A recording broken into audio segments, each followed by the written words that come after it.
Culture avec le coup d'envoi du festival Cinéma et Migration ce soir à Agadir, à l'affiche de cette 9e édition, une série de courts et longs métrages mais aussi des documentaires qui abordent différents aspects de cette problématique. L'événement fait ainsi la part belle au débat en invitant notamment des cinéastes étrangers. Le festival rendra aussi hommage au grand artiste marocain Younes Megheri et consacrera un coup de cœur à l'une des figures emblématiques du cinéma arabe, Hassan Hosni, le tout orchestré par la plume et la verve de l'auteur marocain Tahar Benjelloun qui préside cette année la manifestation. Tahar Benjelloun que l'on retrouve en duplex d'Agadir. Bonsoir. Qu'est-ce qui vous a poussé à accepter de prendre la présidence de cette 9e édition? Est-ce que c'est l'intérêt pour le cinéma ou l'importance que vous accordez à cette thématique des migrations? Disons les deux. Je m'intéresse au cinéma depuis toujours et puis je m'intéresse beaucoup aux problèmes concernant l'immigration et je pense que on est arrivé à un moment où la littérature ainsi que le cinéma sont en train de faire leur travail pour mieux faire connaître la condition immigrés avec tous les problèmes et toutes les difficultés de leurs conditions humaines. C'est pour cela que avec le cinéma, d'ailleurs, il y a pas mal de films comiques, d'autres films documentaires un peu plus dramatiques. Les gens vont prendre conscience de cette réalité qui n'est pas bien connue, qui n'est pas bien expliquée. Et c'est pour ça que j'ai accepté, d'autant plus que j'ai un petit faible aussi pour la ville d'Agadir, que j'aime beaucoup. Et puis bon, les trois raisons m'ont amené à présider ce festival. Et puis c'est la 9e édition et l'association qui s'en occupe, l'initiative culturelle, est très courageuse et je voulais lui donner un coup de main. Tahar Benjelloun, est-ce que vous envisagez aussi à travers donc, cette présidence donner une autre image peut-être de la migration? C'est peut-être le cas lors de cette 9e édition. Quand on parle de migration, on a tout de suite une connotation, vous le disiez, à travers des productions notamment dramatiques, une connotation négative. Le fait de partir, c'est toujours souvent présenté comme un départ contraint. On peut partir aussi par choix. C'est un échec, toujours. L'immigration, ce n'est pas un pique-nique. L'immigration, c'est une nécessité. Ce n'est pas forcément quelque chose de souhaitable. Jamais on ne peut faire l'éloge de l'immigration, mais c'est une réalité. Elle existe. Et là, il y a une autre réalité qui s'est venue se greffer dessus, c'est la condition des enfants d'immigrés qui ne sont pas des immigrés, qui sont donc des Européens, et qui sont considérés comme des citoyens de deuxième zone. Alors, il y a des films qui montrent ce genre de situation. Et d'ailleurs, il y a une comédie qui montre comment des enfants d'immigrés intègrent la police française et comment les gens réagissent. Donc c'est intéressant de voir comment le paysage humain européen est en train de changer et comment l'immigration est en train d'enrichir ces pays européens tout en leur donnant des enfants qui, eux, sont européens mais qui sont mal considérés. En tant que président de cette 9e édition, Tahar Benjelloun, comment est-ce que vous réagissez au sort qui est réservé aux salles de cinéma au Maroc? Elles sont de plus en plus rares. C'est dramatique. Là, vraiment, pourtant, les là, par exemple, là, on est au cinéma Rialto et il va fermer définitivement. C'est un drame. Au Maroc, le cinéma a disparu pratiquement de toutes les salles. Il n'y a plus de cinéma. Les gens regardent les films DVD ou alors il y a même pas de théâtre. Donc c'est un désert culturel que je regrette amèrement et ça c'est vraiment dommage parce que je pense que le cinéma est un outil d'information, de connaissance et de sensibilisation à l'art et à la vision différente. Donc c'est vraiment dommage que les Marocains ne fréquentent pas davantage les salles de cinéma au point où on voit maintenant une grande salle, une magnifique salle, Rialto, et va fermer juste après le festival. Le message est passé, merci beaucoup Tahar Benjelloun. Je rappelle que vous êtes donc le président de cette 9e édition de ce festival Cinéma et Immigration qui a débuté ce soir à Agadir. Merci encore. 9 سنوات من الاحتفاء بالهجرة والمهاجرين سينمائيا من خلال مهرجان أراد له منظموه وضيوفه من الفنانين السينمائيين أن يكون موعدا سنويا بارزا في أجندة المهرجانات السينمائية بالمغرب. الدورة التاسعة لمهرجان أكادير السينما والهجرة تفتتح على أمل الاستجابة لانتظارات المهرجانيين الباحثة عن جديد الإبداع السينمائي في تناوله لموضوع الهجرة. برنامج هذه الدورة حاول الجمع بين توفير الفرجة السينمائية وإغناء النقاش حول قضايا الهجرة والمهاجرين. الدورة التاسعة هي دورة غنية بأفلامها التي تقارب تيمة الهجرة من زوايا متعددة، بالإضافة إلى انفتاح المهرجان على محيطه الجامعي والجمعوي والمؤسسات من خلال أنشطة متنوعة، يعني أنشطة سينمائية وثقافية وأدبية. تتميز كذلك هذه الدورة بكونها يعني تشهد حضورا لأسماء فنية وسينمائية بارزة سواء من داخل أرض الوطن أو من خارجه. نجوم السينما العربية والمغربية تحضر خلال هذه الدورة، بالإضافة إلى مخرجين سينمائيين مغاربة وأجانب شكلوا على مدى 9 سنوات دائرة قوية لأصدقاء المهرجان. هؤلاء ظلوا يعتبرون مهرجان أكادير مهجرا سنويا تتلاقى فيه التجارب السينمائية المتنوعة وتزرع فيه بذور مشاريع الأعمال السينمائية المشتركة. السينما والهجرة هذا تتويج لجميع الأعمال اللي دارت حول الهجرة من جهة، وهي احتفاء بالمهاجرين المغاربة فين ما كانوا في أي دولة، راه احتفاء بهم. إذن هذا المهرجان هذا هو تيرد واحد شوية الاعتبار لجميع المهاجرين المغاربة اللي كاينين في العالم. شيء جميل قوي ان السينما العربيه تتكلم عن الهجره، لان انت عارف اغلبيه الشعوب العربيه سواء الشباب المغرب، شباب مصر، شباب تونس، شباب الجزائر، كله بيحب يهاجر. ما اعرفش ليه، كلهم عاوزين يسيبوا بلدهم ويهاجروا. لما نتكلم عن المشكله دي يمكن يقعدوا في بلادهم وبطلوا هجره. في طبق هذه الدورة ما يقارب 30 فيلما سينمائيا تتقاطع عند تيمة الهجرة، بالإضافة إلى ورشات موضوعاتية حول الكتابة السينمائية والإخراج وفن التشخيص. هذه الدورة تطرق كذلك بوابة المؤسسة السجنية، حيث برمجت عروض سينمائية لفائدة نزلاء السجن المحلي بأيت ملول.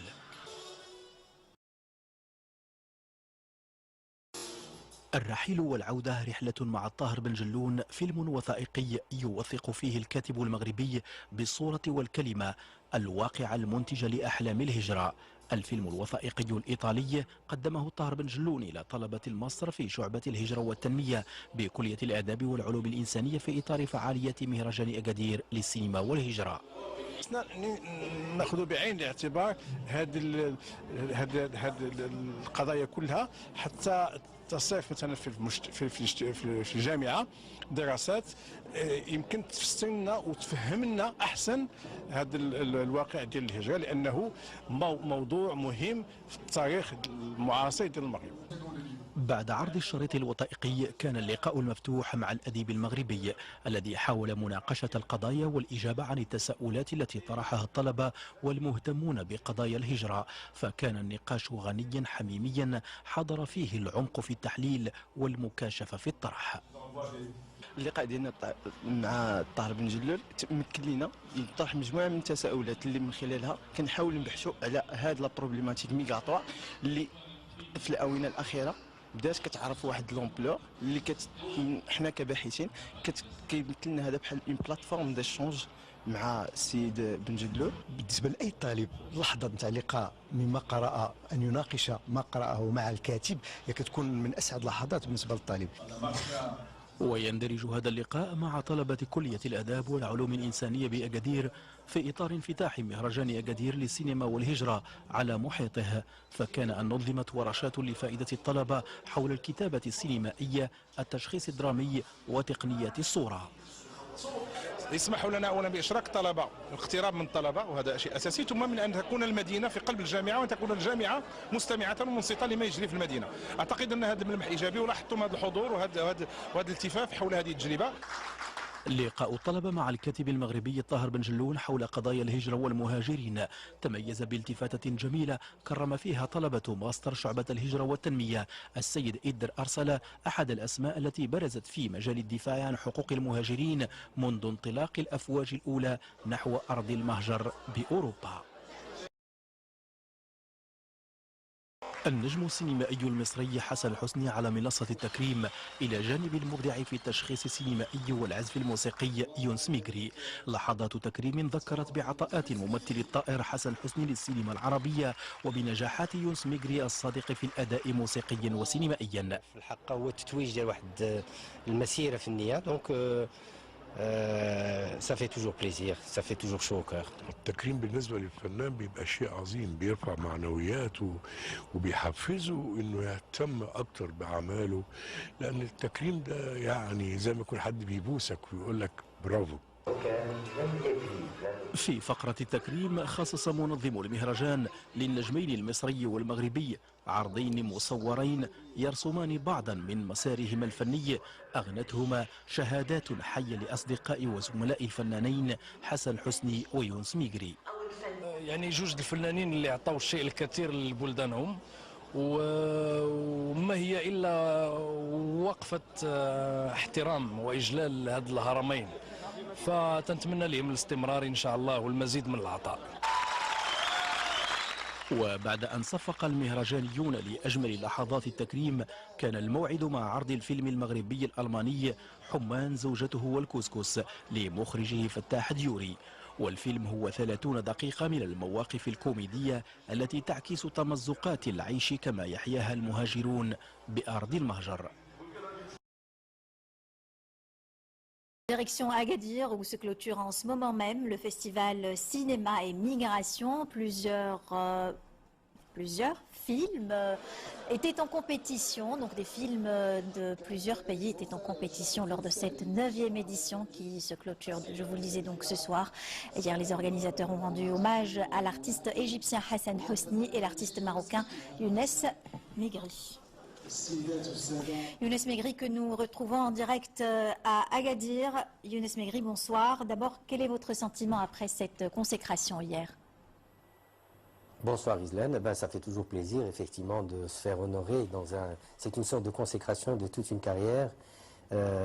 Ça fait réellement chaud au cœur, voilà. Monsieur Megri, donc un bilan de cette 9e édition du festival. Comme chaque année, il y a de nouveaux films, donc c'est une nouvelle édition où il y a beaucoup de films très intéressants effectivement. On a eu beaucoup de plaisir à voir tous ces films. Et voilà, ce festival grandit de plus en plus et ça fait plaisir pour la ville d'Agadir. Hier, vous avez émis l'espoir de voir la production du cinéma marocain aller crescendo. Est-ce que vous estimez qu'elle n'est pas assez suffisante ? Moi, je trouve qu'elle est suffisante. Maintenant, c'est au niveau de la qualité que ça se pose, mais c'est très bien qu'on ait une quantité de films aussi importante. C'est-à-dire qu'avec le temps, on va voir de nouveaux réalisateurs, de nouveaux talents, que ce soit au niveau de la réalisation, au niveau de l'actorat ou même au niveau du côté technique. Merci beaucoup Younes Megri, vous étiez en direct avec nous d'Agadir. Je vous remercie beaucoup. في ليلة الاختتام شهدت قاعة العروة تدفقا كبيرا للجمهور الذي أراد أن يشارك في طي الطبعة 9 لمهرجان أغادير للسينما والهجرة، على أمل فتح أخرى جديدة تكون أغنى بعروضها ونجومها السينمائية. مرة أخرى يؤكد الجميع على ضرورة تمكين هذا المهرجان من وسائل النجاح والاستمرارية. تظاهرة ثقافية مهمة في إطار الفن السابع ككل، ولكن في إطار واحد لانيش اللي هي الهجرة، واللي كتجعل منه مهرجان ذو خصوصية وذو مذاق وذو نغمة خاصة. قلال المهرجانات اللي تيتكلموا على الهجرة، كاين تنظن واحد هنا واحد في المكسيك، وكذلك أن هو كقنطرة بين المغاربة اللي تعيشوا في الخارج والمغاربة اللي تعيشوا في المغرب الأعمال السينمائية. أزيد من 30 فيلما تقارب موضوع الهجرة من زوايا سينمائية وفكرية مختلفة تم عرضها على جمهور المهرجان خلال 4 أيام، بالإضافة إلى تنظيم ورشات موضوعاتية حول الكتابة السينمائية وتشخيص أطرها سينمائيون وممثلون، وكذا ندوات فكرية حول قضايا الهجرة والمهاجرين. بصفة العامة كان المهرجان ناجحا بكل المقاييس، سواء على مستوى البرمجة حيث عانق جمهور أغادير مجموعة من الإبداعات السينمائية ذات المتعة والفائدة والتي تطرقت لتيمة الهجرة، بالإضافة إلى محترفات، ندوات، لقاءات، وكان لعشاق السينما بأغادير فرصة لملاقاة مجموعة من المبدعين المغاربة الذين يقيمون بأرض الوطن والمقيمين بالخارج، وللتعرف على آخر إبداعاتهم السينمائية. في الليلة الافتتاحية للمهرجان نبه المنظمون لقرار صاحب آخر قاعة سينمائية في الجنوب بأكادير بإغلاقها بمجرد اختتام المهرجان. وفي ليلة الاختتام كان الإعلان عن العدول عن هذا القرار بعد تدخل السلطات الولائية لبحث الحلول الممكنة مع صاحب القاعة السينمائية للإبقاء عليها مفتوحة أمام الجمهور.